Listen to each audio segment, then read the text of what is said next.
बिस्मिल्लाहिर्रहमानिर्रहीम। अस्सलामुअलैकुम। आप देख रहे हैं ताज 92 न्यूज़ और मैं हूं नाइला भट्टी। शामिल करते हैं आज की अहम खबरें। मनीर में डॉक्टर्स और पैरामेडिकल स्टाफ की जानिब से रिस्क अलाउंस और दीगर सहूलियात न मिलने के खिलाफ एहतजाज करते हुए इब्राहिम हैदरी रेडी दुम्बा गोट ओल्ड थाना गुलशन हदीद घग्गर फाटे की सरकारी अस्पतालों में OPD बंद कर दी गए, जिससे सरकारी अस्पतालों में आने वाले मरीजों को शदीद मुश्किलात का सामना करना पड़ा।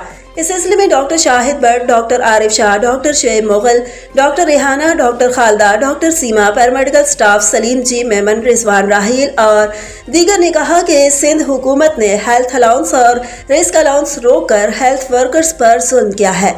हम मुसलसल एहतजाज कर रहे हैं लेकिन कोई नोटिस लेने को तैयार नहीं। उन्होंने मज़ीद कहा कि गर्मी हो या सर्दी, बारिश हो या कोई भी एमरजेंसी, हम अपने फ़राइज़ ईमानदारी से सरअंजाम देते रहे हैं, लेकिन हमारे जायज़ हुकूक और मुतालबात को भी तस्लीम नहीं किया जाता।